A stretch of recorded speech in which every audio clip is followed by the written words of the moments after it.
देवर्षि नारद जी ने मैया को समझाया कि आप गोविंद के चरण कमलों का ध्यान करो, दुख तो भाग जाएगा। तो या हुतस्तु भगवान याति नीच गृहेस्वपि, आप जहां जहां जाती हो वहां वहां तो श्री राधा गोविंद जाते ही है, वहां तो कन्हैया जाते ही है। चाहे वो कैसा भी घर हो, प्रभु हर जगह जाते हैं। मीरा जी का घर हो, गजेंद्र का हृदय हो, वानर भालू का हृदय हो, बहेलिए का घर हो, ब्याद का घर हो, रैदास का घर हो, या सबरी भिल्ली का घर हो, विदुर जी का घर हो, जहां जहां आप हैं वहां वहां गोविंद जाते ही हैं। प्रभु वहां जाए बिना रह ही नहीं पाते। और बोलते बोलते नारद जी ज्ञान वैराग्य को भी उठाने का प्रयास करते। जब तक वो पाठ करते तब तक तो ज्ञान वैराग्य युवक होते, और पाठ को विराम देते ही दोनों वृद्ध होकर के फिर से पड़ जाते। माता भक्ति बहुत उदास है।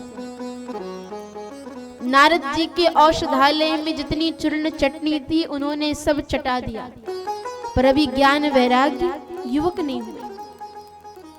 आकाशवाणी हुई, महाराज यदि आप इन्हें युवक बनाना चाहते हैं तो सत्कर्म करिए। और यही जानने के लिए मैं आपके चरणों में आया हूं कि सत्कर्म क्या है, कौन सा सत्कर्म हमें करना चाहिए, कौन सा सत्कर्म वास्तव में हमें सुख की अनुभूति कराएगा। सनत कुमार बड़े मुस्कुराए और बड़ी सुंदर बात कही। सत्कर्म सूचको नूनम ज्ञान यज्ञ स्मृतो बुधई, श्रीमद् भागवता लापः सतो गीत सुखादिभिः। नारद जी जिस सत्कर्म के लिए आपसे कहा गया है ना, वो सत्कर्म तो भागवत ज्ञान यज्ञ है। वो भागवत ज्ञान यज्ञ है वो सत्कर्म। आप भागवत ज्ञान यज्ञ करिए। और ये ज्ञान यज्ञ किसी और ग्रंथ को नहीं मिला, ये तो केवल भागवत को ही मिला है। इसलिए महाराज आप सप्ताह ज्ञान यज्ञ करिए। नारद जी ने कहा महाराज मैंने वेद पढ़ लिया, वेदांत सुना दिया, गीता पाठ भी सुना दिया, और एक बार नहीं गीता पाठ है मुहुर्मुहु बारंबार पाठ किए, लेकिन ज्ञान वैराग्य युवक नहीं हुए। भागवत को सुनाने से क्या होगा। सनत कुमार फिर मुस्कुराए और बड़ी सुंदर बात कही। सनत कुमारों ने कहा कि वेदोपनिषदा सारा जाता भागवती कथा। वेद और उपनिषदों का सार ही ये भागवत है। बल्कि आप यूं समझे कि वृक्ष का पूरा सार फल में होता है, तो फल की प्रतीक्षा ही क्यों की जाए। डाली तोड़ के खाना शुरू करिए। यदि आप डाली तोड़ के खाएंगे तो आपके 2-4 दांत बाहर आ जाएंगे, और यदि फल की प्रतीक्षा करेंगे तो पृथक भूता फलाकृति ही संपूर्ण वृक्ष का जो सार है वो फल की आकृति के रूप में प्रकट होता है। उसी प्रकार महाराज ये जो ग्रंथ है ये समस्त ग्रंथों का सार है। नारद जी ने कहा वाह महाराज आप भी फक्कड़ हम भी फक्कड़, आप भी ठहरे महात्मा हम भी ठहरे महात्मा। अब बताइए कथा कहाँ कराई जाए। और दूसरी बात हम चाहते हैं आपके ही श्रीमुख से हो जाए। कैसे पंडाल बने, कैसी क्या व्यवस्था हो। भक्ति माता वृंदावन में है, आपको वृंदावन चलना होगा। सनत कुमारों ने कहा देखो भक्ति माता से प्रार्थना करो, थोड़ा वो आगे आए, थोड़ा हम नीचे उतरे और बीच में आकर के मिल जाएं। क्योंकि सनत कुमार बैठे हैं बद्रीनाथ में और भक्ति माता है यमुना के किनारे वृंदावन धाम में। बद्रीनाथ और वृंदावन के बीच में जो जगह आती है ना वो है हरिद्वार। हरिद्वार तट के किनारे विशाल वट वृक्ष है, वहां संत बैठ जाएंगे कथा सुनने। वृक्ष का जो चबूतरा है वहां बन जाएगी व्यासगति, और वृक्ष के नीचे बालुका रहती है ठंडी, इसलिए फर्श की भी जरूरत नहीं है, नीचे बैठ कर की कथा सुनेंगे। अब क्या तैयारी हो गई, महाराज आ गए, मुख्य यजमान नारद जी बनकर की कथा को सुन रहे हैं। कथा प्रारंभ भई और जैसे ही ये कथा भक्ति मैया के कान में ज्ञान वैराग्य के ये कान तक पहुंची, ज्ञान वैराग्य नवयुवक हो गए। भक्ति मैया अपने पुत्रों को लेकर के जहां भगवान की मधुर मंगलमयी कथा हो रही थी, मैया वहां पहुंची। और जैसी मैया पहुंची तो वह नाम संकीर्तन शुरू हो गया। वो नाम संकीर्तन जैसे शुरू हुआ, वहां जितने लोग थे सब नाम संकीर्तन में झूम उठे, सब नाम संकीर्तन गा रहे हैं। क्या गा रहे हैं? श्री कृष्ण गोविंद हरे मुरारी, हे नाथ नारायण वासुदेव। श्री कृष्ण गोविंद हरे मुरारी, हे नाथ नारायण वासुदेव। श्री कृष्ण गोविंद हरे मुरारी, हे नाथ नारायण वासुदेव। श्री कृष्ण गोविंद हरे मुरारी, हे नाथ नारायण वासुदेव। हे नाथ नारायण वासुदेव, हे नाथ नारायण वासुदेव। नाथ नारायण वासुदेव, हे नाथ नारायण वासुदेव। श्री कृष्ण गोविंद हरे मुरारी, हे नाथ नारायण वासुदेव। श्री कृष्ण गोविंद हरे मुरारी, हे नाथ नारायण वासुदेव।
प्रभु गोपाल मेरी यही प्रार्थना है, गोपाल मेरी यही प्रार्थना है। भूलू न मैं नाम कभी तुम्हारा, भूलू न मैं नाम कभी तुम्हारा। भूलू न मैं नाम कभी तुम्हारा। निष्काम होके मैं दिन रात गाऊं, निष्काम होके मैं दिन रात गाऊं। हे नाथ नारायण वासुदेव, नाथ नारायण वासुदेव। श्री कृष्ण गोविंद हरे मुरारी, हे नाथ नारायण वासुदेव।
यशोदा हरि को जगावे। गोपाल जागो अब नैन खोलो, गोपाल जागो अब नैन खोलो, गोपाल जागो अब नैन खोलो। खड़े खड़े गोप बुला रहे हैं, खड़े खड़े गोप बुला रहे हैं। हे नाथ नारायण वासुदेव, श्री कृष्ण गोविंद हरे मुरारी, हे नाथ नारायण वासुदेव। हरि बोल। कृष्ण गोविंद हरे मुरारी, हे नाथ नारायण वासुदेव। श्री कृष्ण गोविंद हरे मुरारी, हे नाथ नारायण वासुदेव।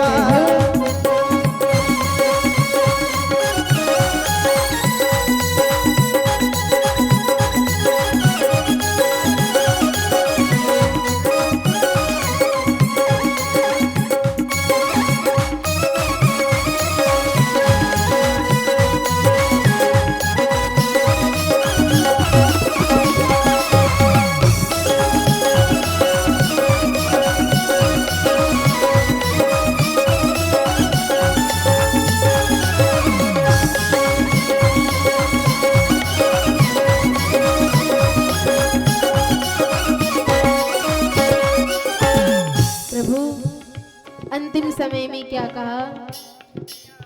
देहांत काले तुम सामने हो, देहांत काले तुम सामने हो।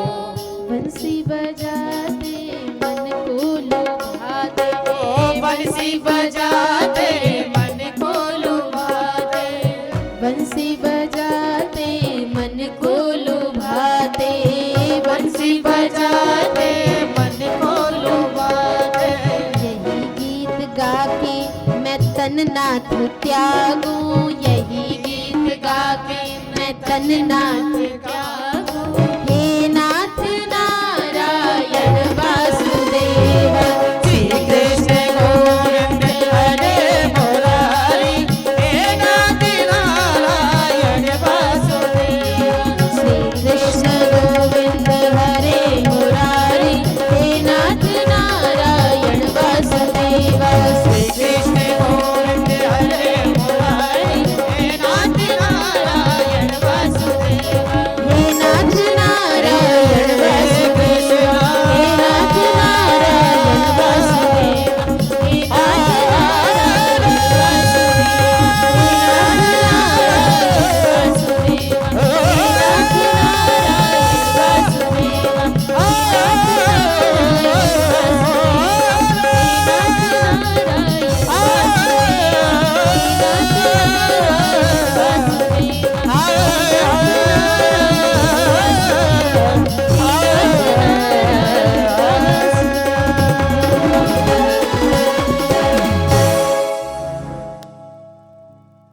श्री कृष्ण गोविंद हरे मुरारी, हे नाथ नारायण वासुदेव। श्री कृष्ण गोविंद हरे मुरारी, हे नाथ नारायण वासुदेव। ये नाम संकीर्तन हुआ वहां। जैसे नाम संकीर्तन शांत हुआ तो लोगों को होश आया, भैया ये देवी जी कहां से आ गई, ये बच्चे कहां से आ गए, ये तो थे नहीं हमारे बीच में। सनत कुमारों ने कहा, जहां भगवान की मधुर मंगलमयी कथा होती है वहां भगवती भक्ति महारानी प्रकट हो जाती है। मैया ने पूछा, आपने यहाँ बैठने की सबको व्यवस्था दी है, मैं कहाँ बैठूं, मेरा स्थान कौन सा है? सनत कुमारों ने कहा, देवी यहाँ जितने श्रोता समुदाय बैठे हैं आप उनके हृदय भवन में जाकर के विराजमान हो जाइए, क्योंकि त्रिभुवन में वही धन्य है जिसके हृदय भवन में भक्ति महारानी विराजमान है। फिर उसे भगवान के पीछे नहीं भागना पड़ता, वरन भगवान ही पीछे पीछे भागते हैं। नारद जी ने कहा, महाराज मेरे मन में एक जिज्ञासा है, एक प्रश्न है। प्रश्न क्या है कि इस कथा को सुनने से केवल ज्ञान वैराग्य ही पुष्ट होते हैं या पापियों के पापों का अंत भी होता है? यदि होता है तो कैसे कैसे पापी तरते हैं, जरा ये भी बताइए। सनत कुमारों ने कहा, नारद जी कैसे कैसे पापी तरते हैं इसे तो छोड़िए, अरे हम तो कहते जिसने जीवन में पाप के अतिरिक्त दूसरा और कोई काम किया ही ना हो, अत्याचार, दुराचार, भ्रष्टाचार, पापाचार में जिसने अपने जीवन को समर्पित कर दिया हो, यदि वो पापी कदाचित इस जन्म में नहीं अगले जन्म में मरने के बाद भूत प्रेत की योनि में भी कथा को श्रवण करे तो उसका कल्याण हो। नारद जी ने कहा, महाराज जीते जी की बात छोड़ दो, क्या कहा, मरने के बाद भी यदि कोई कथा सुने तो कल्याण होता है, मरने के बाद भूत प्रेत की योनि में भी। अच्छा ऐसा कहीं हुआ है, प्रमाण दीजिए। कहा सुनो, अत्रति कीर्तयिष्यामि इतिहासं पुरातनम यस्य श्रवण मात्रेण पाप हानि प्रजायते। ये इतना सुंदर पावन इतिहास है किसके सुनने से भी पापों का अंत होता है। तुंगभद्रा तटे पूर्वम भूत पत्तनमुत्तमम्। क्या है? तुंगभद्रा नाम की नदी के किनारे एक पत्तन नगर है। वहां वर्णाश्रम धर्म का पालन करने वाले लोग रहते। एक आत्मदेव पंडित जी रहते। घर में गौ माता है, बांझ हो गई। तुलसी वृक्ष है, सूख गया। पत्नी कर्कश स्वभाव की है, भयंकर झगड़ालू, जिसे लड़ाई झगड़ा बेहद पसंद। घर में गौ माता है, बांझ पड़ी है। तुलसी जी का पौधा लगा है, सूखा पड़ा है। उनके कोई पुत्र नहीं, कोई संतान नहीं है। दोनों के मन में बड़ी ग्लानि है कि हमारे पास कोई संतान नहीं, हमारे बाद इस वंश को आगे कौन बढ़ाएगा। ग्लानि दोनों के मन में है। और आत्मदेव जी के मन में इतनी ग्लानि भई कि वो घर छोड़ करके वन में चले गए। और वन में जाकर के क्या कर रहे हैं? रो रहे हैं, खूब जोर जोर से रो रहे हैं। उधर से एक संत जा रहे थे। संत रोने की आवाज सुने तो उन्हें लगा कि लगता है ये भगवान के लिए रो रहा होगा। वन में आकर के चले इसका कष्ट दूर करने का प्रयास करे, भजन बता देंगे, भजन करेगा। संत गए, आत्मदेव जी के सर पे हाथ फेरे। आत्मदेव जी सिर ऊपर उठा के देखिए, संत चरणों में प्रणाम किए और उनके चरणों को भी पकड़ लिया। बोले, महाराज मुझे एक पुत्र चाहिए, मैं पुत्र की कामना करता हूं। संत बोले, अच्छे फंस गए हम तो। हमें लगा था ये भगवान के लिए रो रहा है, लेकिन ये भगवान के लिए नहीं, ये तो पुत्र के लिए रो रहा है। क्या करें? आत्मदेव जी बार बार कहते, महाराज मुझे पुत्र दो, नहीं तो मैं आपके चरणों में अपना सिर पटक करके अपने आप को खत्म कर दूंगा, कलंक आपको लगेगा। क्या करें? कलंक से बचना भी है और कृपा भी करनी है इसके ऊपर। तो संत मस्तक की रेखा देखी और देख के बोले, भैया तुम इस जन्म की बात छोड़ दो, 7 जन्म तक तुम पुत्र सुख का आनंद नहीं ले सकते। ये तुम्हारी रेखा कह रही है। आत्मदेव जी फिर भी नहीं माने, मुझे पुत्र चाहिए। भगवान का अनुग्रह मान करके अपनी झोली में से एक फल निकाले, दे दिया। कहा, ले जाओ, पत्नी को खिला देना, भगवान ने चाहा तो एक पुत्र अवश्य हो जाएगा। जैसे आत्मदेव जी के हाथ में वो फल आया, आत्मदेव जी उछल पड़े, जैसे 16 साल के छोरा हो, उछल पड़े वो तो। कहा, महाराज कोई नियम भी है? बोले, हाँ नियम है। सुंदर शास्त्र विधि से रहना, भगवान की पूजा करना, दान धर्म का कार्य करते रहना, सेवा करते रहना, ये सब करती रहेंगे तो भगवान ने चाहे एक पुत्र अवश्य होगा। संत आशीर्वाद दे दिए। आत्मदेव जी प्रणाम करके अब तो खुशी के मारे उनसे रहा नहीं जा रहा है। गए, घर गए। आत्मदेव जी की पत्नी का क्या नाम है आपको पता है? आप लोगों को पता है आत्मदेव की पत्नी का नाम? धुंधुली। मैया के लिए जोरदार ताली बजा दीजिए, ताली बजाइए। आत्मदेव की पत्नी का नाम क्या है? धुंधुली। फल दे दिया, का इसे खा लो, संत का प्रसाद है, हमारी भी घर में बालक का जन्म हो। धुंधली हाथ में फल ले तो ली, फिर अपने पतिदेव से बोली महाराज मैं पहले स्नान करूंगी, भगवान को भोग लगाऊंगी, फिर ग्रहण करूंगी। संत ने कहा ये तो और अच्छी बात है। और वो समझाने के बाद वो तो चले गए आसपास पड़ोसियों को बताने कि हमारे भी घर में बालक का जन्म होने वाला है। इधर धुंधली फल लेकर के मन में सोच रही खाऊं या ना खाऊं, खाऊं या ना खाऊं। पड़ोसिन को बुला के बोली देख हमारे पतिदेव फल दे के गए हैं, कहीं इस फल को खा ले तेरे गर्भ से बालक का जन्म होगा, बता क्या करूं। पड़ोसिन ने कहा कितनी अच्छी बात है, अरे तो बिना सोचे समझे खा ले। धुंधली बोली बहन मैंने सुना यदि मैं इस फल को खा ली तो मेरा भोजन कम हो जाएगा, पेट फूल जाएगा ना, तो भोजन कम हो जाएगा, और जब भोजन कम हो जाएगा तो मैं कमजोर हो जाऊंगी, और मैं कमजोर हो जाऊंगी तो घर का काम कौन करेगा। पड़ोसिन ने कहा बहन तू अपनी ननद को बुला ले।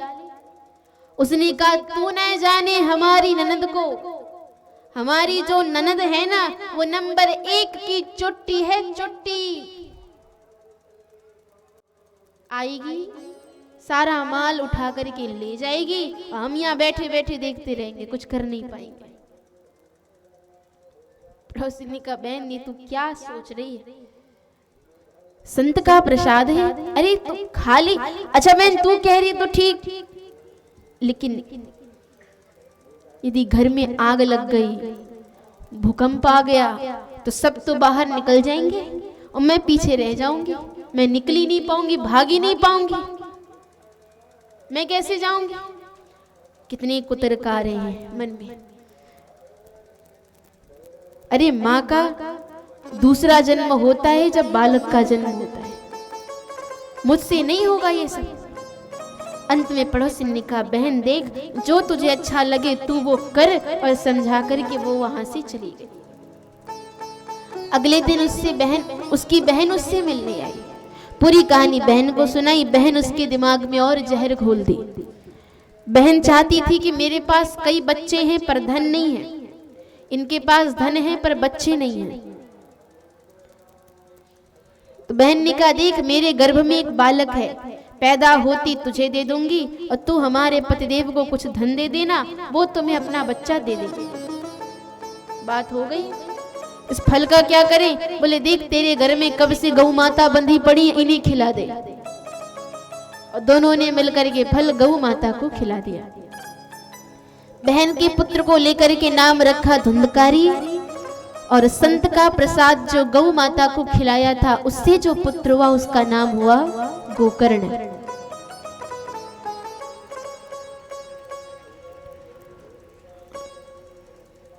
एक बात कहूं, शास्त्र में कहा गया है कि इकलौता पुत्र जिस घर में होता है ना उसके बिगड़ने की चांस ज्यादा होती है। पर आत्मदेव जी बात पर ज्यादा ध्यान न दे सके। धुंधकारी की प्रवृत्तियां दुष्प्रवृत्तियों में परिवर्तित हो गई। अब वो तो सुरापान करने लगा, जुआ खेलने लगा, दुर्गुण आ गए उसमें। बैठे बैठे आत्मदेव जी रो रहे। घूमते हुए वहां गोकर्ण जी महाराज आए। गोकर्ण जी आत्मदेव जी को पिताजी ही कहते थे। क्या बात है पिताश्री, आजकल मैं आपको कुछ दिनों से देख रहा हूं, आप काफी चिंतित रहते हैं, आत्मदेवनी का बेटा मेरी समझ में नहीं आ रहा, मैं घर में रहूं तो रहूं कैसे? धुंधकारी ने इस घर को नरक बना दिया है, और वन में जाऊं तो जाऊं कैसे? मन में इतना प्रबल वैराग्य नहीं है, मेरा मार्गदर्शन करो गोपुत्र। गोकर्ण महाराज जी ने जो आत्मदेव जी को उपदेश दिया है ना, वो बड़ा ही अद्भुत है। गोकर्ण जी कहते, पिताजी, देहे स्थिमांस रुधिरे अभिमतिं त्यजत्वं, जाया सुतादिषु सदा ममतां विमुञ्च, पश्यानिशं जगदिदं क्षणभङ्गनिष्ठं, वैराग्यरागरसिको भवभक्तिनिष्ठा, धर्मं भजस्व सततं त्यज लोकधर्मान्, सेवस्व साधु पुरुषान् च हि कामतृष्णाम्, अन्यस्य दोष गुण चिंतन मासु मुक्त्वा, सेवा कथार समहो नितराम पिबत्वम्। गोकर्ण जी कहते, पिताजी, मनुष्य की सबसे बड़ी गलती तो यह है कि वो इस शरीर को ही आत्मा मान बैठा है। हमें यह समझना होगा, जानना ही होगा कि मैं शरीर नहीं हूं। त्वक चरण मांस रुधिर मेज मज्जा हड्डी, इन सप्त धातुओं से बना हुआ जो शरीर है वो मैं नहीं हूं। मैं दिव्य चिन्मय शाश्वत अविनाशी आत्मा हूं। इस अभिमति देह को त्यागना होगा। और तात्विक दृष्टि से देखें, आप लोग आज जब कथा सुन करके जाएं, एक प्रैक्टिकल की बात बताती हूं। घर में जाइए, एकांत में बैठ जाइए, कमरा बंद कर लीजिए और अपने आप से प्रश्न करिए। यदि आपको सही जवाब मिले तो समझना कि आप भगवान की कथा सुन करके आए हैं। आखिर मैं क्या हूं? मैं आंखें हूं, ये आंखें अंधी हो जाती हैं, मैं रोक नहीं पाता।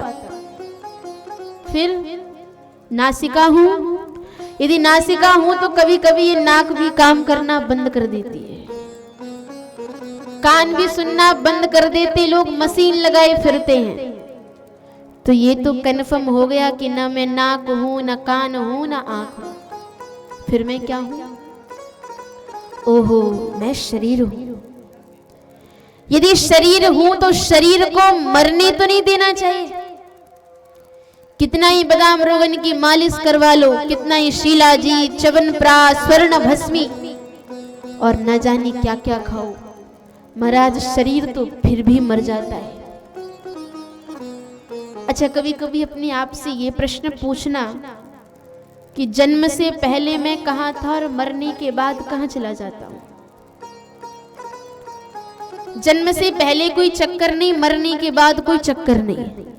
अच्छा, जन्म और मृत्यु की बात छोड़ो, इसमें थोड़ा लंबा दीक्षांश है। हम रात में सोते हैं तो कहां चले जाते हैं? रात में जब सोते हैं तो कहां चले जाते हैं? महाराज, दिन में सांप दिख जाए तो 104 डिग्री बुखार चढ़ जाता है, और रात में सो रहे, ऊपर से होके निकल गया, हमको पता ही नहीं चला। तो जितना भी दुनिया का चक्कर है वो जगने के बाद और सोने के पहले ही क्यों है? सोने के बाद कोई चक्कर नहीं और जगने से पहले कोई चक्कर नहीं। आखिर मैं क्या हूं? माता पिता मेरे हैं, मरने के बाद कभी ट्रिंग कॉल आता है, कभी फोन आता है, बेटा हम सुखी हैं कि दुखी हैं, कोई सूचना आती? ये ऑफिस, ये फैक्ट्री, ये मकान, ये दुकान, ये पत्नी, ये बच्चे, ये परिवार। 45 मिनट तक अपने आप से प्रश्न करो, अंतर हृदय से एक आवाज निकलेगी, चल रे हंसा अमर लोक को, यहाँ कोई नहीं तेरा है, जग वालों का हुआ सवेरा, अपना हुआ अंधेरा। मेरा है। धर्म की दो बातें हैं, एक लौकिक धर्म, एक भागवत धर्म। 8 घंटे दुकान पर बैठकर धनार्जन करना, यह भी एक धर्म है। धन कमा करके पत्नी को बच्चों को देना, ये भी एक धर्म है। समाज में अच्छी प्रतिष्ठा प्राप्त करने के लिए सुंदर मकान बनाकर रहना भी एक धर्म है, लेकिन ये लौकिक धर्म है। सब प्रकार से अपने मन को हटा करके गोविंद के चरणों में लगा देना, ये भागवत धर्म है। किसी भी उपाय से बस ये मन गोविंद के चरणों में लग जाए, यही तो इस कथा का मतलब है। किसी भी उपाय से बस मन गोविंद के चरणों में लग जाए। गोकर्ण जी कहते, पिताजी यदि आप भगवान की सेवा तन से नहीं कर पा रहे हैं तो मन से करिए।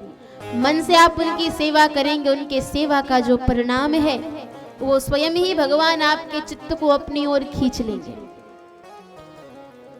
गोकर्ण जी महाराज पिताजी को समझाए, आत्मदेव जी वन प्रस्थान किए। इधर धुंधकारी मां को मारने लगा। बोल, धन कहाँ छुपा रखी है? धुंधलिनी का बेटा, तूने घर में छोड़ा ही क्या है? जितने सामान थे सब तो तू उठा के ले गया, घर में बचाई क्या छिपाने के लिए? अब इधर धुंधकारी चिल्लाता, बोल कहाँ छुपा के रखी, और मारता भी। एक दिन मैया रात में डर के मारे भाग रही थी धुंधकारी से। उन्हें दिखाई नहीं पड़ा, अंधेरा था, सामने ही कुआं था। उस कुएं में जाकर के वो गिर गए, उनका अंत हो गया। देखो, आज भी इस संसार में कुछ ऐसे धुंधकारी पल रहे हैं जो बड़े होने के बाद अपने माता पिता को भूल जाते, उनका आदर करना छोड़ देते, सम्मान करना छोड़ देते। अरे यही माता पिता आपको इस दुनिया में लाए, पाल पोस करके बड़ा किए, किसी लायक बनाए कि आपको कहीं किसी से कुछ मांगना ना पड़े, और आप बड़े होने के बाद उन्हीं माता पिता का साथ छोड़ देते। हमें इनके साथ नहीं रहना, साथ छोड़ देते, उनकी बात नहीं मानते, आज्ञा का उल्लंघन करते। अरे माता पिता का आशीर्वाद लेके जाओगे तो आप अपने कार्य में सफल हो, क्योंकि हमारे सबसे पहले गुरु कौन? माता पिता। ये हमारे सबसे पहले गुरु, इनकी सेवा करना ये तो हमारा कर्तव्य है। ये हमारा ही नहीं, भगवान ने भी अपने माता पिता की सेवा की। भगवान ने भी हमें यही बताया कि मैं कर रहा हूं तो तुम लोग भी करो। माता पिता की सेवा कैसे है? हमारे माता पिता कैसे हैं? संतों ने कहा,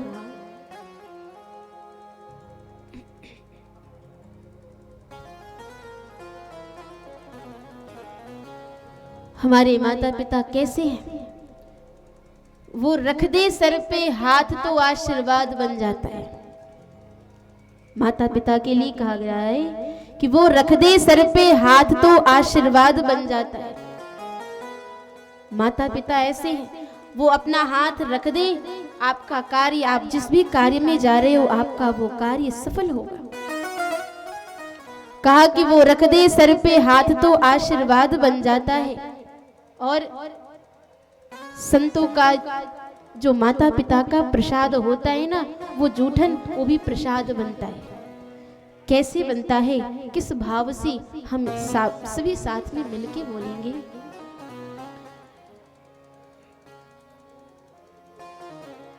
तेरे जीवन में खुशियां तमाम आएंगी, तेरे जीवन में खुशियां तमाम आएंगी। ले जा माँ की दुआएं तेरे काम आएंगी। क्यों कहा? फिर से वही बात, वो रख दे सर पे हाथ तो आशीर्वाद बन जाता है। और उन्हें रुलाने वाला खुद जल्लाद बन जाता है। भूल कर भी ना दुखाना अपने माँ बाप के दिल को, क्योंकि उनका जूठा भी प्रसाद बन जाता है, उनका जूठा भी प्रसाद बन जाता है। इसीलिए कहा तेरे जीवन में खुशियाँ तमाम आएंगी, तेरे जीवन में खुशियाँ तमाम आएंगी, ले जा माँ की दुआएं तेरे काम आएंगी, ले जा माँ की दुआएं तेरे काम आएंगी, ले जा माँ की दुआएं तेरे काम आएंगी, ले जा माँ की दुआएं तेरे काम आएंगी, तेरे काम आएंगी, तेरे काम आएंगे, तेरे जीवन में खुशियाँ तमाम आएंगी, तेरे जीवन में खुशियाँ तमाम आएंगी, ले जा माँ की दुआएं तेरे काम आएंगी, ले जा माँ की दुआएं तेरे काम आएंगी।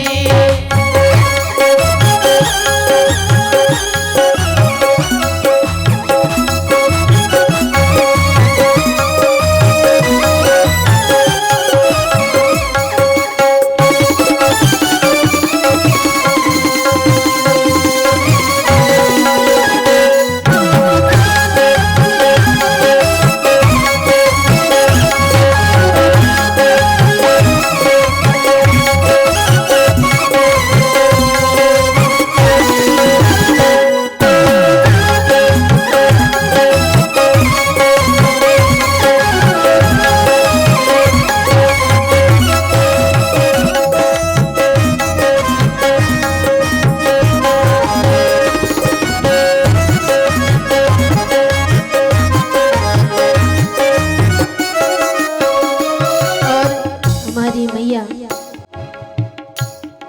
9 महीने तन के सांचे में ढालती है माँ, फिर जन्म दे के बच्चों को पालती है माँ, फिर जन्म दे के बच्चों को पालती है माँ, फिर जन्म दे के बच्चों को पालती है माँ। कहा यूं ही कोई किसी पर सैदा नहीं होता, यूं ही कोई किसी पर सैदा नहीं होता, एक लहू का रंग अलहदा नहीं होता। अगर जन्म देने से डर जाती माँ, अगर जन्म देने से डर जाती माँ, तो इस दुनिया में कोई बेधड़क पैदा नहीं होता। 9 महीने तन के सांचे में ढालती है माँ, फिर जन्म दे के बच्चों को पालती है माँ, फिर जन्म दे के बच्चों को पालती है माँ, फिर जन्म दे के बच्चों को पालती है माँ। दर्द बच्चों को हो, दर्द बच्चों को हो, माँ पहचान जाएगी, दर्द बच्चों को हो, माँ पहचान जाएगी, ले जा माँ की दुआएं तेरे काम आएगी, ले जा माँ की दुआएं तेरे काम आएगी, तेरे काम आएंगी, तेरे काम आएंगे, तेरे काम आएंगी, तेरे काम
कष्ट उठाती हैं, कितना झेलती हैं।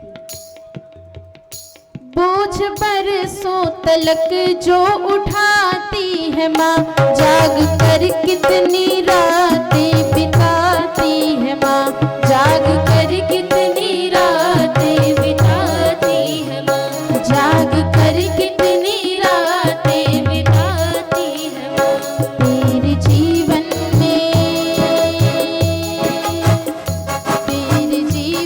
में खुशियों की सौगात लाएगी, तेरे जीवन में खुशियों की सौगात लाएगी।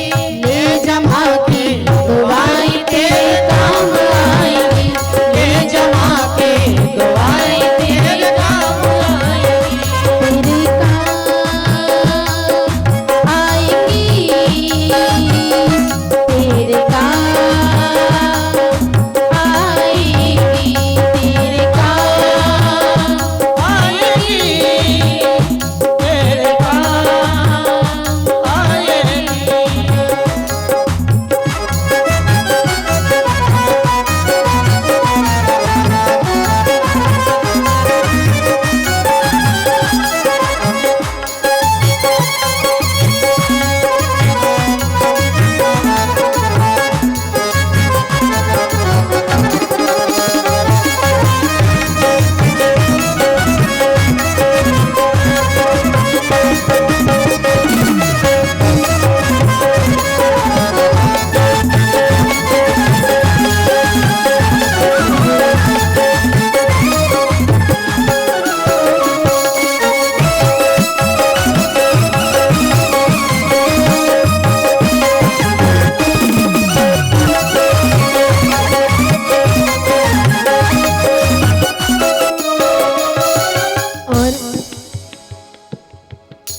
माँ ने पैदा किया उसका एहसान है, माँ हमारी तुम्हारी सबकी भगवान है, माँ हमारी तुम्हारी सबकी भगवान है, माँ हमारी तुम्हारी सबकी भगवान है, माँ हमारी तुम्हारी सबकी भगवान है। तेरे जीवन में खुशियों की सौगात लाएगी, तेरे जीवन में खुशियों की सौगात लाएगी। ले जा माँ की दुआएं तेरे काम आएगी, ले जा माँ की दुआएं तेरे काम आएगी, तेरे काम आएगी, तेरे काम आएगी,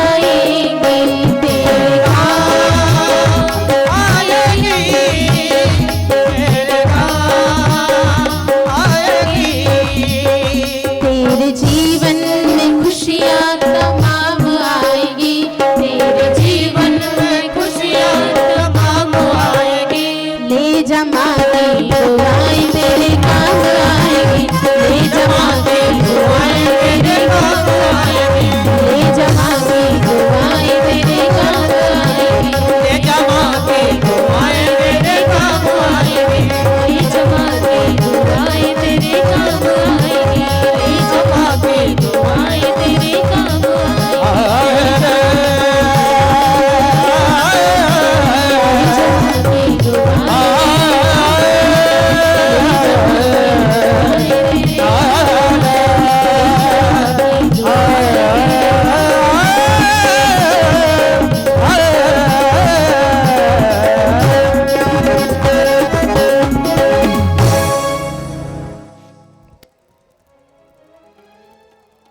माँ हमारी आपकी भगवान है। सबसे पहले गुरु ही हमारे माता पिता है, इनकी सेवा करना हमारा आपका परम कर्तव्य है।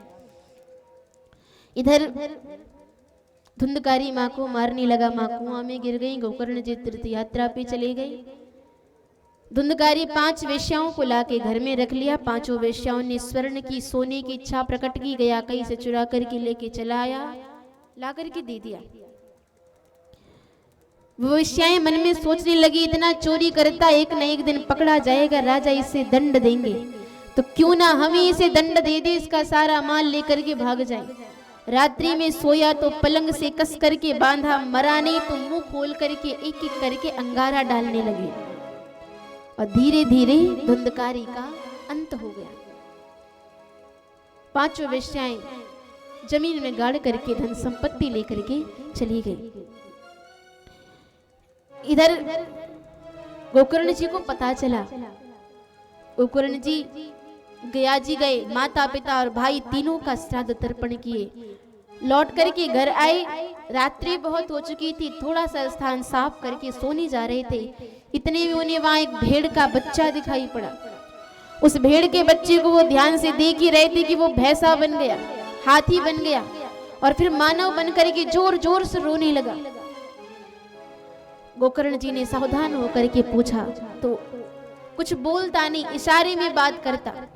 गोकर्ण जी हाथ में जल लिए मंत्र पढ़े, जैसे मुख पे छिड़के तुरंत वो बोल पड़ा, भैया मैं आपका ही भाई धुंधकारी हूँ, अपने ही दोषों के कारण मैं आज ब्राह्मणत्व को समाप्त करके देखिए भयंकर प्रेत बना भटक रहा हूँ, भैया मेरा उद्धार करो। गोकर्ण जी ने कहा हम तुम्हारा कल्याण करेंगे, तुम अभी अपने स्थान पे जाओ। सुबह सूर्य भगवान से गोकर्ण जी ने पूछा, सूर्य भगवान ने स्पष्ट रूप से बताया सप्ताह ज्ञान यज्ञ करो। फिर क्या था, महाराज गोकर्ण गौपुत्र हैं, विप्र रूप हैं, व्यास गद्दी पर विराजे, ब्राह्मणों को पाठ पे बिठाए, आसन धुंधकारी के लिए बिछाए, प्रार्थना किया भैया आओ कथा सुनो। लेकिन उनका शरीर तो वायु प्रधान है, बैठे तो हवा उड़ा ले जाए। गद्दी के बगल में एक सप्त ग्रंथि का बास खड़ा था, उसमें आकर के बैठ गया। एक एक दिन की कथा श्रवण करने से एक एक ग्रंथियां खुलती जाती और सातों दिन की कथा श्रवण करने से सातों ग्रंथियां खुल गई। उसमें से एक देवात्मा का प्राकट्य हुआ। वो देवात्मा कोई और नहीं, वो धुंधकारी ही था। भगवान की कथा को सुन करके वो देवत्व को प्राप्त हो गया। आया कहा भैया आपने बहुत बड़ी कृपा की, मुझे भागवता अमृत का पान कराया, भगवान के धाम से विमान आया, अब मैं वैकुंठ लोक जा रहा हूँ। भगवत पार्षदों ने बड़ा सुंदर, भगवत पार्षदों से यहाँ गोकर्ण जी ने पूछा है कि श्रवणस्य विभेदेन फल भेदोत्र संस्थिता, श्रवणम तो कृतम सर्वै न तथा मन्नम कृतम। श्रवण तो किया, सबने श्रवण किया, फिर आप अकेले धुंधकारी के लिए ही विमान क्यों लाई, औरों के लिए क्यों नहीं लाई? भगवत पार्षदों ने कहा महाराज इन्होंने श्रवण तो किया लेकिन मनन नहीं किया। भागवत वही है पर सुनने वालों के सुनने की पद्धति में भेद हो जाता है, क्योंकि महाराज कई प्रकार के श्रोता होते हैं, एक दो नहीं होते, कई प्रकार के होते हैं। एक होते हैं श्रोता, पता चला कथा 3 बजे शुरू होनी तो 2:30 बजे आके बैठ गए, हाथ में माला लगी है, पग पग भजन में लगे, न बीच में कोई वार्ता न बीच में कोई प्रसंग, बोलना है तो सिर्फ जय श्री कृष्ण, या तो कभी कोई कीर्तन हो जाए तो कीर्तन बोल लिए। ये होते हैं श्रोता। दूसरे होते हैं सरौता। सरौता जानते हैं, जो सुपारी काटता है सरौता, वो आके बैठ जाते कथा में, ना खुद कथा सुनते हैं ना दूसरे को सुनने देते हैं, इशारा करते रहेंगे, हर 5 मिनट में कोहनी मारते रहेंगे, भैया व्यास जी कथा बता तो ठीक ही सुना रहे पर चुटकुल्ला फुटकुल्ला नहीं सुना रहे, थोड़ा हंसा नहीं रहे, फिर मारेंगे, फिर कहेंगे अरे व्यास जी कथा बता तो ठीक ही सुना रहे पर मटकदार गीत नहीं गा रहे जो थोड़ा डांस हो जाए, फिर कहेंगे महाराज हमारे यहाँ कथा हुई थी ना तो दादी जी के साड़ी से मंडप बना था।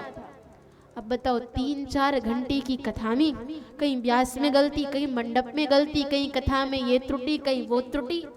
अब जिसकी जितनी पहुंच उतने ही सोचेगा। तीसरे होते हैं सोता। ये तीसरे वाले मुझे ज्यादा पसंद है। ये तीसरे जहां होते एकदम साइलेंट, एकदम शांत, घर में बच्चे सोने नहीं देते, थके हारे आते हैं, पता चला है कथा में जाना है, आ गए दिखाने के लिए कि हाँ हम भी कथा में आए। आती सबसे पहले देखेंगे कुर्सी किधर है जहां हम आराम से बैठ सके, दिखाई पड़ गई, आराम से बैठे। अब इधर व्यास जी कथा सुनाना प्रारंभ किए, वहां हल्ला तो कोई करता नहीं, शांति पूर्वक लोग कथा सुनते। कथा प्रारंभ भई, 4 घंटे की कथा में वो आराम से समाधि में रहते। इधर व्यास जी कथा सुना रहे, वो समाधि में रहे। 4 घंटे की कथा पूरी हुई। 4 घंटे की कथा जैसी पूरी हुई, व्यास जी ने जोर से जयकारा लगवाया, बोलिए बाल कृष्ण लाल की जय हो। क्या हुआ? नींद खुल गई, समाधि खुल गई। जो समाधि में बैठे थे, समाधि खुल गई और खुलती कहेंगे बड़ा आनंद आया। क्या अद्भुत कथा सुनाते हैं, क्या अद्भुत कथा करते हैं। बगल में एक बच्चा बैठा था, उसने कहा अंकल 4 घंटे से तो आप सो रहे हैं। वो कह रहे आनंद आ गया। आपने सुना क्या है? अरे बेटा इतना तो ध्यान नहीं रहता, लेकिन आनंद बहुत आया। बहुत कथा सुनते हैं, इतना सूट नहीं किया। तो परमात्मा सोता को नहीं, परमात्मा सरौता को नहीं, परमात्मा की कृपा तो श्रोता के ऊपर बरसती है। श्रोता बनकर के हमें कथा सुनना है, सरौता और सोता बन के नहीं। यदि आप मनोरंजन की अवधारणा से भगवान की कथा सुनोगे तो जीवन भर आप वहीं के वहीं रहोगे, आपको आगे कुछ मिलने वाला नहीं है। इसलिए मनोरंजन की अवधारणा से हमें कथा कभी नहीं सुननी चाहिए। कई लोग महाराज कहते हैं हम बहुत कथा सुन लिए, लेकिन ना तो उनके व्यवहार में कोई परिवर्तन, न खान पान में, न रहन सहन में कोई परिवर्तन नहीं, जैसे पहले थे वैसे अब भी। तो मनोरंजन की अवधारणा से हमें कथा नहीं सुनना चाहिए।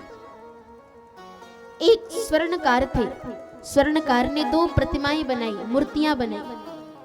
मूर्तियों के नीचे अपने हाथों से लिखा श्री वशिष्ठ देव।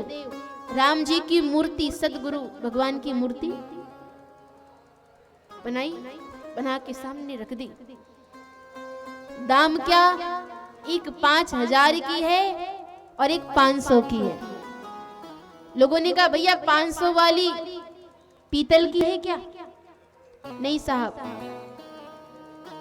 500 वाली पीतल की, 5000 वाली सोने की है क्या? नहीं साहब, दोनों ही मूर्तियां पीतल की हैं, एक रत्ती भी इसमें सोना नहीं है।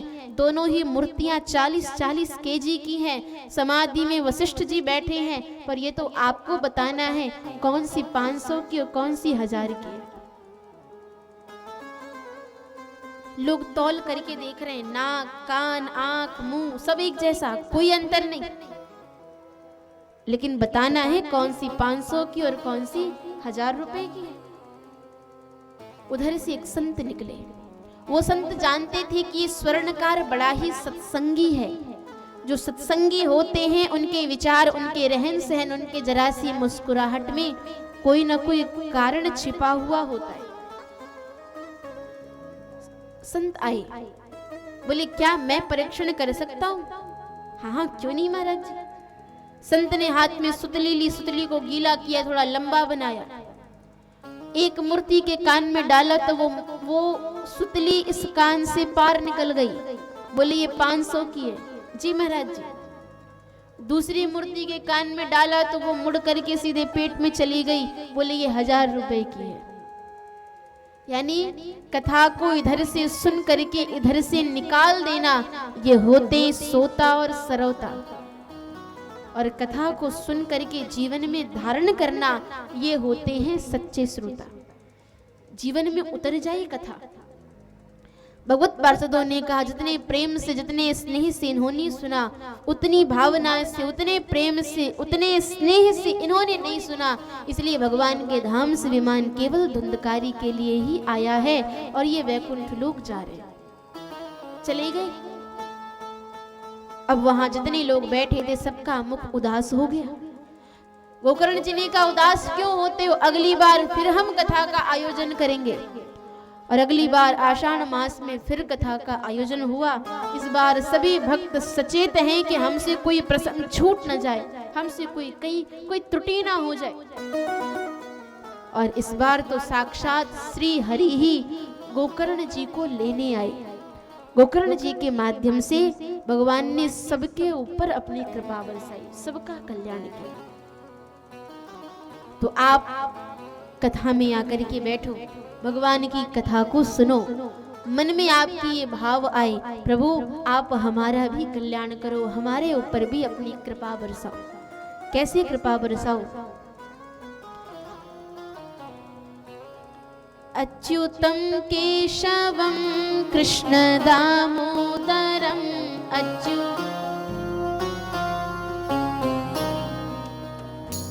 राम नारायणं जानकी वल्लभं राम।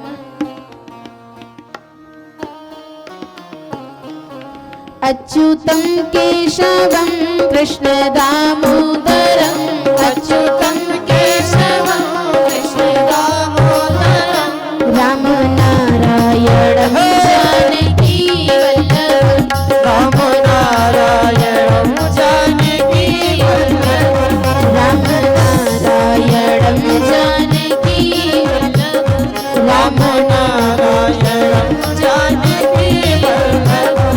कौन कहता है भगवान आते नहीं, कौन कहता है भगवान आते नहीं, तुम मीरा के जैसे बुलाते नहीं, तुम मीरा के जैसे बुलाते नहीं।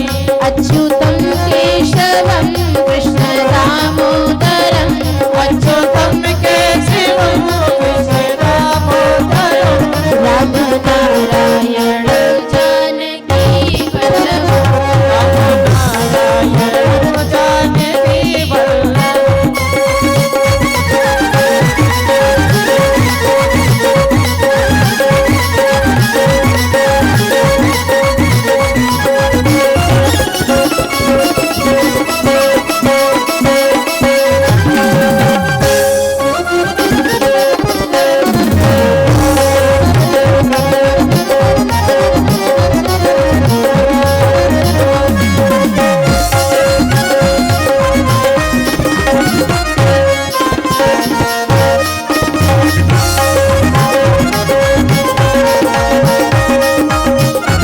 कौन कहता है भगवान खाते नहीं, कौन कहता है भगवान खाते नहीं, देर सबरी के जैसे खिलाते नहीं, वे सबरी के जैसे खिलाते नहीं।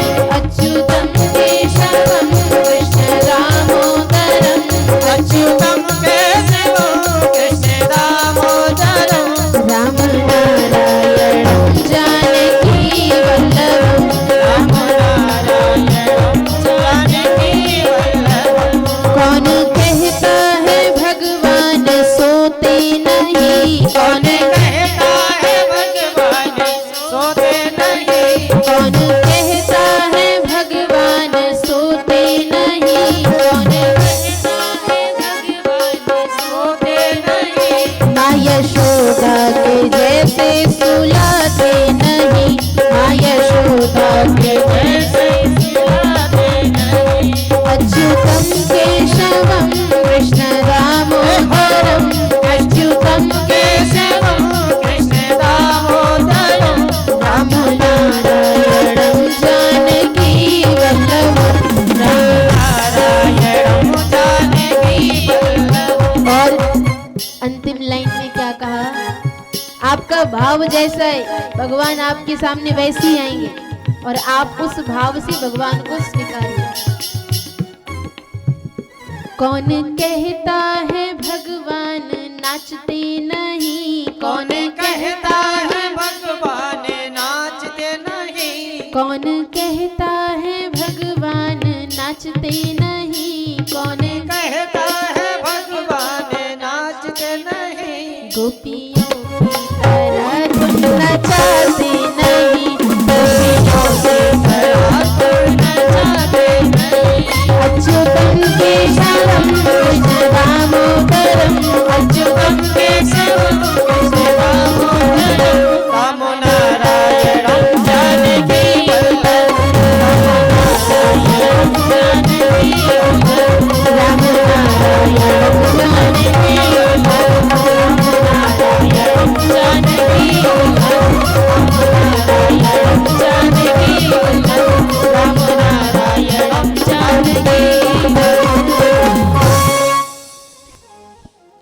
बोलिए बाल कृष्ण लाल की जय हो बोलिए सांवली सरकार की जय हो। श्री राधे। आज हम सभी दिव्य भगवान की कथा को श्रवण किए, महात्म्य को जाने, किस कथा को सुनने से क्या होता है, प्रभु का नाम लेने से क्या होता है। तो हम सब ने महात्म्य को अच्छे से जाना, समझा। कल हम लोग द्वितीय दिवस की कथा में प्रवेश करेंगे। कल भी हम सब बड़े सुंदर सुंदर प्रसंग को श्रवण करेंगे। कल जानेंगे कि भागवत की रचना कैसे हुई, किसने किया, ये सब कल के प्रसंग में हम आप श्रवण करेंगे। तो कल आप सब आए और आकर के भगवान के मंगलमयी कथा को श्रवण करें। भगवान की मंगलमयी कथा को कल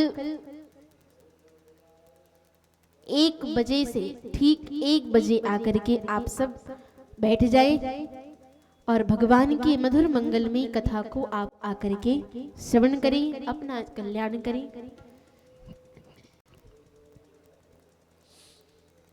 जय श्री राधे।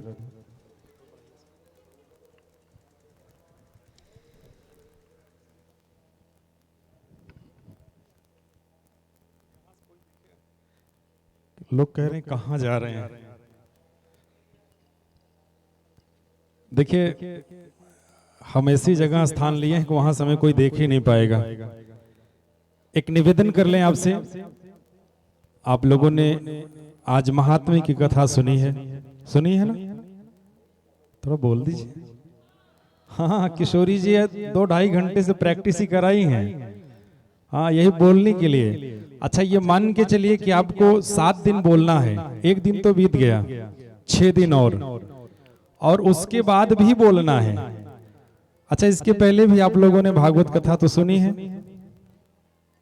ना? कितने लोगों ने सुनी? हाथ उठा दीजिए। अरे वाह। लेकिन किशोरी जी का कुछ प्रश्न था, हम भी सुन रहे थे। उस प्रश्न को आप लोग बता नहीं पा रहे थे, विस्मृत हो गया, भूल गया होगा ना? ऐसा होता है ना? अरे बोल दीजिए जल्दी से। हाँ, ऐसा ना हो, ऐसा कुछ करना होगा आपको। क्या करना होगा? नवरात्रि में 9 दिन आप लोग पूजा पाठ करते हैं ना? कैसे करते हैं? पूरा नियम से। सब लोग नियम से करते हैं ना? ये जो 7 दिन का अनुष्ठान है, मेरा एक निवेदन है, आग्रह है। वरना जैसा कि अभी किशोरी जी ने कहा ना, कथा हम सुनते हैं और सुन के वैसे ही बस इधर से आई उधर से निकल गई। मैं एक निवेदन करूं, यजमान श्रीमान विजेंद्र सिंह जी और उनकी धर्मपत्नी जी, आप तो कथा सुन रहे हैं, पर लेकिन आप ही नहीं सुन रहे हैं।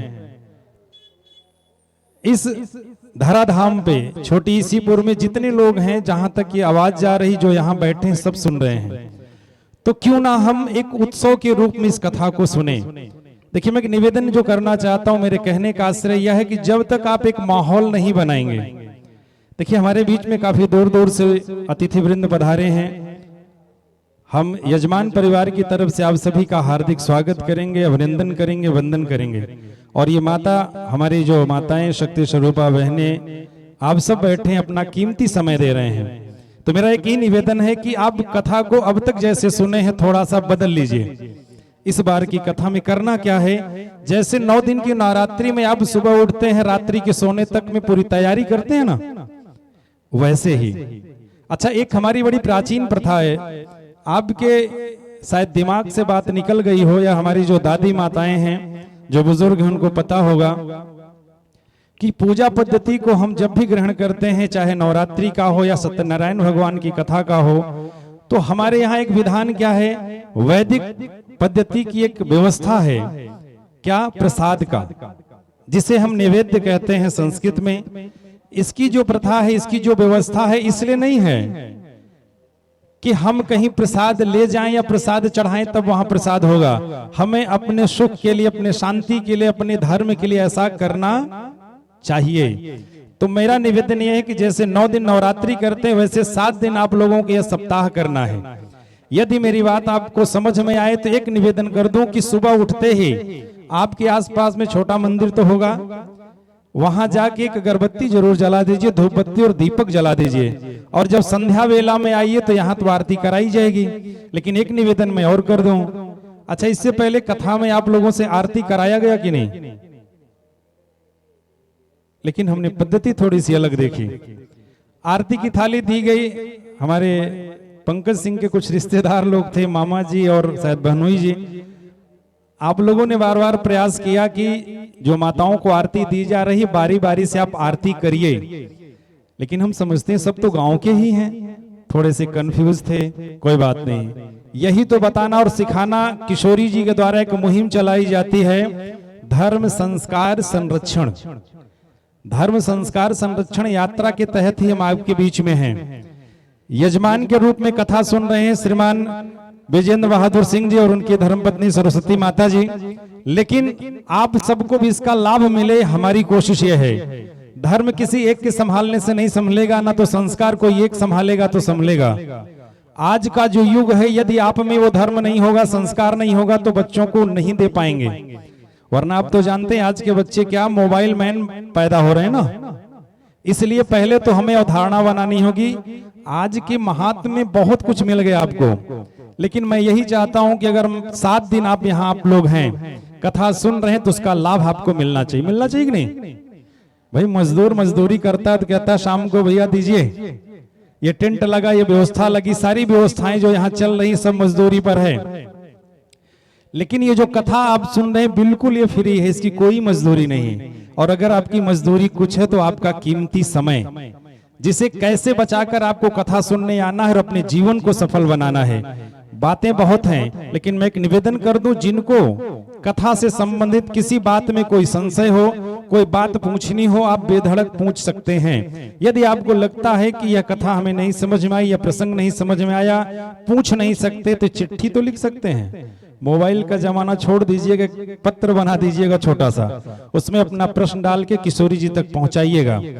उचित समय पर आपको आपके जवाब को दिया जाएगा।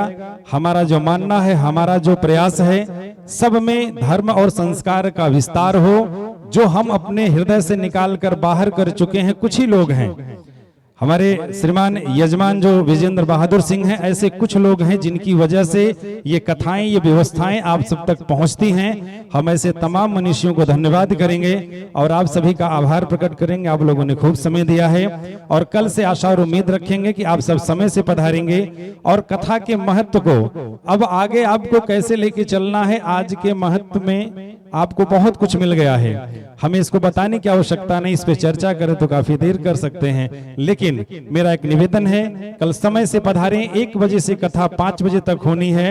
1 बजे से पहले आप लोग अपनी उपस्थिति दें।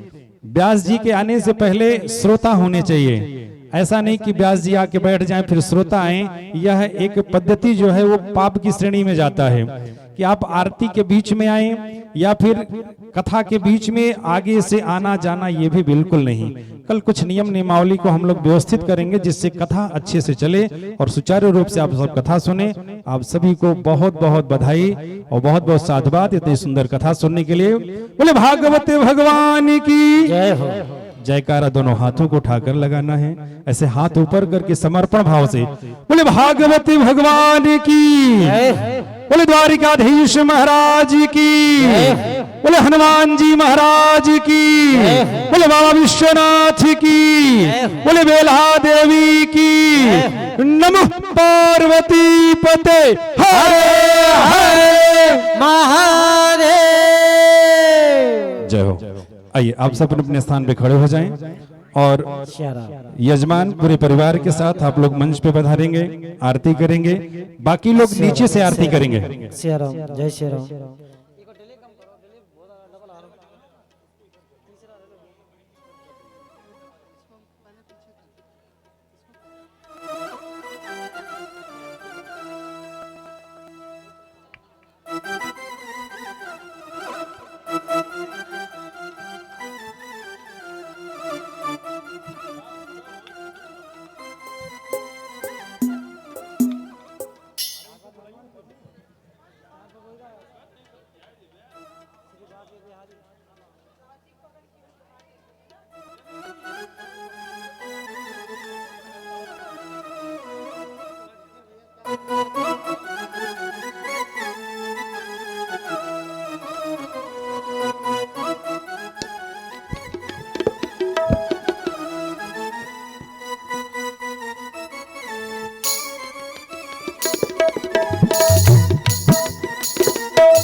देखें, एक थाली पुरुष वर्ग को दे दीजिए, एक थाली माताएं लेंगी। निवेदन है जो पुरुष वर्ग थोड़ा बगल से आकर आप लोग भी आरती कर लें, और बारी बारी से आप लोग आरती की थाली एक दूसरे को देते जाएंगे।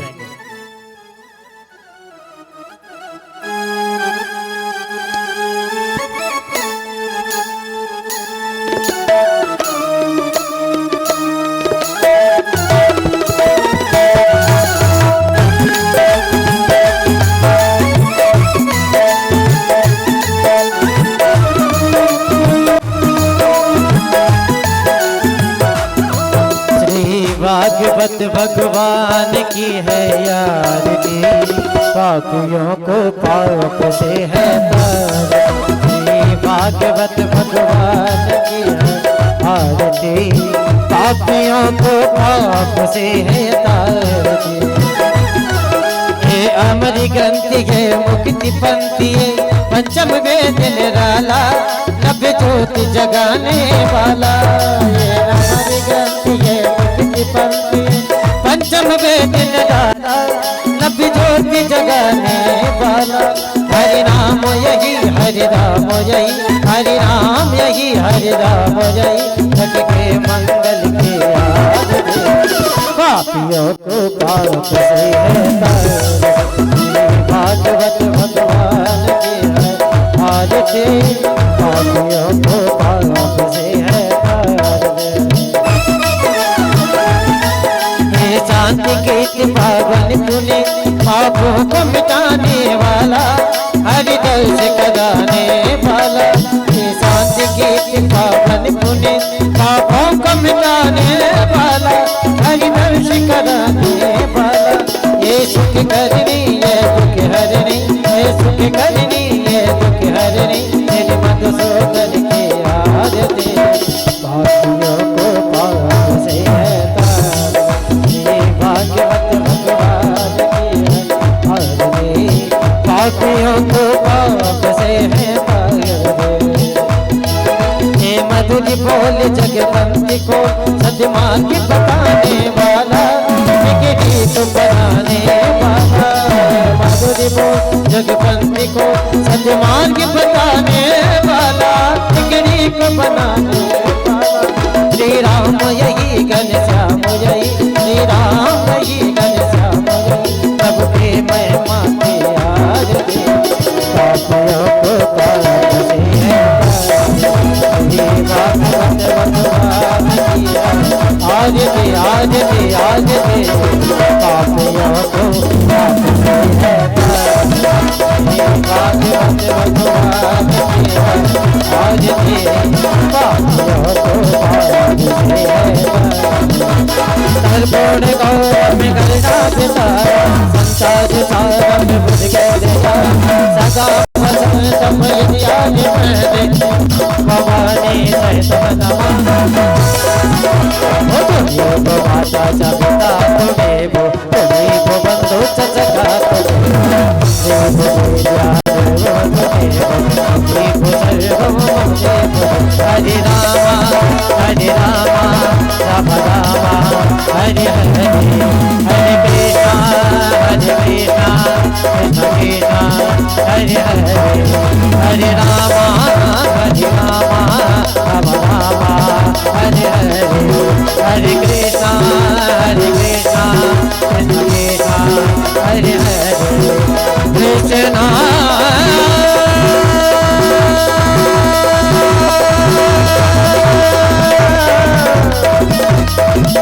कृष्णा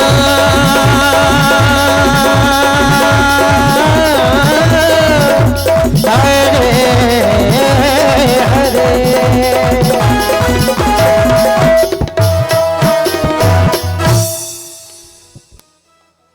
बोलवा के बिहारी लाल की जय हो, बोल राधा रानी सरकार की।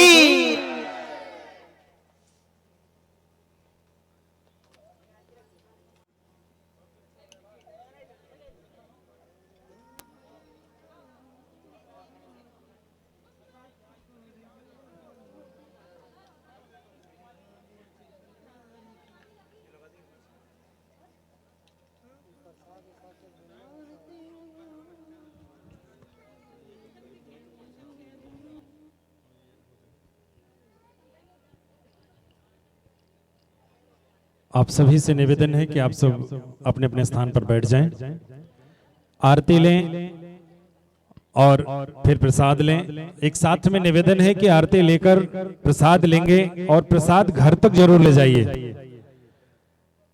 प्रसाद आप घर तक जरूर ले जाइएगा। अगर घर में गौ माता है तो प्रसाद का एक अंश गौ माता को जरूर प्रदान करिए। हमारे गोपाल बड़े प्रसन्न होते हैं जब उन्हें उनके प्रसाद को उनके प्रिय गौ माता को खिलाया जाता है। तो हम निवेदन करेंगे कि आप सब अपने अपने स्थान पर बैठ जाएं। पहले आरती लेंगे फिर प्रसाद, और प्रसाद वितरण करने के लिए जो भी वितरण करता लोग हैं, आप लोग अपनी अपनी व्यवस्था के साथ शीघ्रता से प्रसाद को वितरण करेंगे। आरती की थाली एक और भेज दीजिए।